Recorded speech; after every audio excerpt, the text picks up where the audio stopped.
cierto que la ley CELA, gran parte de lo que comenta es todo esto, el evitar la frustración de los alumnos, el que una escuela igualitaria, que no se quede nadie atrás, es una de sus premisas, que nadie quede atrás, que sea una escuela igualitaria.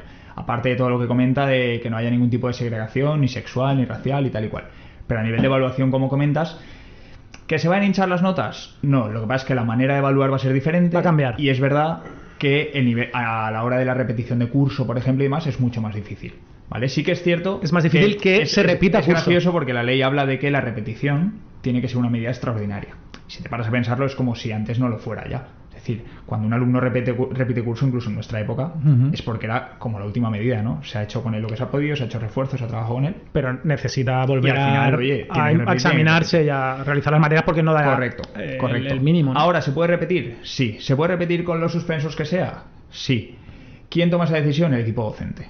¿Vale? Es decir, no hay antes, hace 25 años, era si suspendías más de 2 repetías, donde los últimos años si suspendías hasta 4 podías pasar. Ahora un alumno con 8 asignaturas, si el equipo docente considera que puede pasar, puede pasar. ¿Y se establecen los criterios para eso en la ley? No, porque eso lo decide cada equipo docente. Sí, pero no le da unas pautas de en qué se tiene que basar. No, o sea, tienes unos contenidos mínimos, ¿vale? Unos contenidos mínimos, unos saberes básicos que han establecido así en la ley, lo llaman saberes básicos, que se supone que el alumno tiene que alcanzar, ¿vale? Y lo que comentabas del tema de la evaluación, es verdad que no hay exámenes, bueno, en primero y segundo de primaria desaparecen, que es verdad que si lo piensas fríamente no está mal, o sea, no está mal, porque al final son niños muy pequeños y el tema de ponerlos a memorizar para soltarlo y que luego no se acuerden es más que sea una manera práctica. En los cursos superiores, bueno, pues no está mal poder alternar unas cosas con las otras. Te dice que se pueden hacer pruebas escritas de manera, llamémoslo, excepcional. O sea, que no como antaño toda la vida de control del tema 5, control del tema 6, control de cálculo, control de problemas, hay que evaluar de otras maneras. Y para ello hay muchas herramientas que es verdad que no son nuevas de ahora, que llevan ya varios años en la educación, ¿vale? Y los colegios que empiezan ya con el tema de la innovación, que llevan ya varios años, las conocen, las herramientas, pues rúbricas, escalas de cotejo. Se basa mucho la ley nueva en la observación de los propios alumnos y se añade también el tema de la autoevaluación. Es decir, los propios alumnos van a ser partícipes de su evaluación. Claro. Imagínate a qué niveles puede ser un alumno de primero de primaria, un alumno de segundo de primaria con 6-7 años, el tema de autoevaluarse, pero se puede hacer y se trata de hacer. A ver, entonces sí que esta ley sí que trata de modernizar el sistema de evaluación, la manera de evaluación, y dar un paso. ¿Que esto puede hacer que las notas sean un poquito más altas? No te voy a decir que no. Es decir, ¿y eso cómo afecta? O sea, ¿qué implicaría que las notas fueran más altas? Que las medias van siendo más altas y que curso a curso van, donde antes un alumno a lo mejor tenía un 6, pues este igual tiene un 7 o un 8. No este año, con la nueva manera de trabajar o evaluar. Pero es verdad que si esas rúbricas o esa manera de trabajar se ajustan bien, no tiene por qué ser notas más hinchadas. Ya, claro, es que el tema es lo de hinchar, ¿no? Claro, porque hay... Ya no sé en la escuela pública, pero ya en la concertada, y ya supongo que en la privada también se da. Yo ahí sí que soy pero rookie máximo.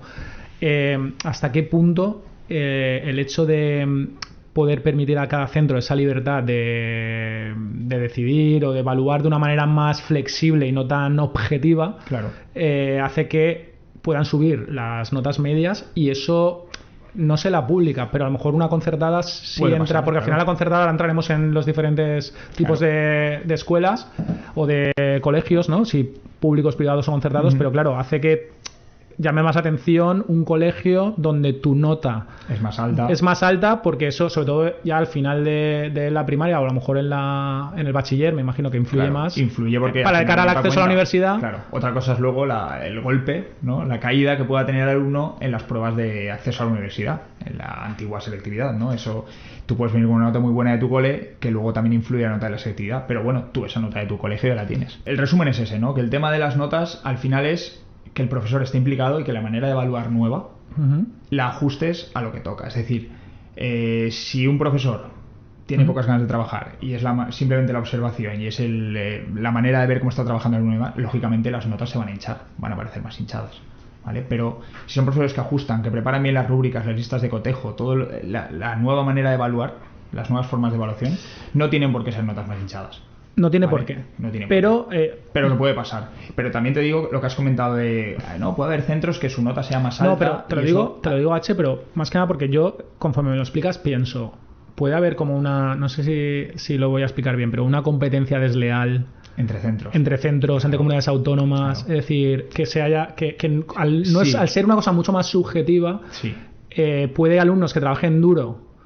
y estén peor calificados que a lo mejor otros alumnos que por la subjetividad, por el modelo de incluso, ya no solo del profesor, del docente, del centro, sino del centro. La ideología del centro y la manera de trabajar del centro. Pero eso no pasaba en tu época también, porque yo en mi época recuerdo alumnos que a lo mejor se estrellaban en un colegio, no voy a decir nombres de ningún colegio, pero a lo mejor estaban estudiando en un colegio y no puedo, me cambian. No, pues he cambiado y son todo 9 y 10. Coño, qué maravilla este colegio, pero claro. O bueno, el profesor luego, también podía encontrar la manera de si quería frenarte. Claro, pero luego hay que ver esos alumnos. Si al final del día de mañana pretenden hacer una prueba de acceso a la universidad, puede haber mucha diferencia. Puedes llegar con un 9 de media y luego pegarte una leche. Claro, a ver, aquí al final se tratará de que, entiendo que se trata de que sentemos unas bases sólidas para que la gente al final, independientemente de su nota, lo que pasa que es verdad que la nota con el sistema actual te frena a la hora de acceder a lo mejor a una carrera universitaria. Exacto. Y eso es una cosa clave. Exacto. Pero a lo mejor se trata de que la gente esté capacitada para luego desarrollarse y dar valor a la sociedad en la que vive. Ley, la base de esta ley es que se basa en las competencias. ¿Vale? Unas cosas de las que hablas que se basan en las competencias, crear alumnos competentes. Exacto. ¿Vale? Es decir, menos memorizar, menos aprender contenidos de memoria y demás, y más ser competente. Más capaces. Un ejemplo que nos ponía una vez un formador que tenía toda la razón era: tú te puedes aprender de memoria la receta de la tortilla de patata, por ponerte un ejemplo, pero no es lo mismo que te suelte un día y te diga: toma, los huevos, el aceite, la patata, venga, ponte ahí. Venga, ¿qué sabes hacer? Tú te la puedes saber de memoria, pero puedes no saber hacer una tortilla de patata. Puede que sea un poco eso. Muy salada, ¿no? Exacto. Se enfocaban un poquito así, ¿no? El ser un poquito más, aprender a hacer las cosas, el aprender a aprender, que es una de las competencias, ¿no? Pues saber a base de ensayo-error, de practicar, de trabajo en grupo, sacar todo eso. Claro, eso con la manera de dar clase antes era mucho más difícil, era mucho más complicado. Vale, o sea que a nivel de evaluación, esa ley moderniza determinados aspectos, es más innovadora, pero conlleva con ella pues ciertos riesgos. Claro. Vale. Pues muy bien, muy claro. Fernando, ¿alguna cosa? No, tenía un par de cosas, pero las he contestado. Muy bien, es que te lee la mente ya. Vamos bien.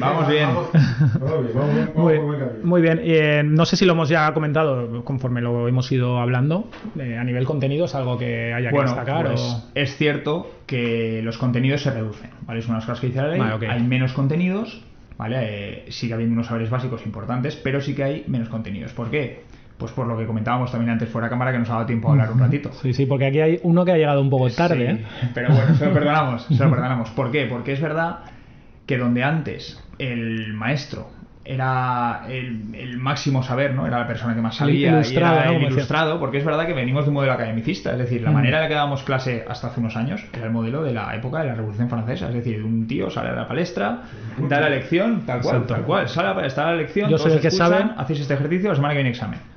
Eso era muy fácil, pero claro, igual que ha cambiado todo en la vida, ¿no? Lógicamente tenemos que cambiar también la manera de dar las clases. Y claro, lo que tenemos que evitar es que al final nuestros alumnos nos vean como los abuelitos. Hace poco lo hablaba con un grupo de profesores y nos reíamos de eso. Es que al final esos niños que con 2-3 años, tú a lo mejor vas a un restaurante y tienes en la mesa al lado a un niño de 2 o 3 años manejando un móvil para arriba, para abajo, abre YouTube, abre un juego tal.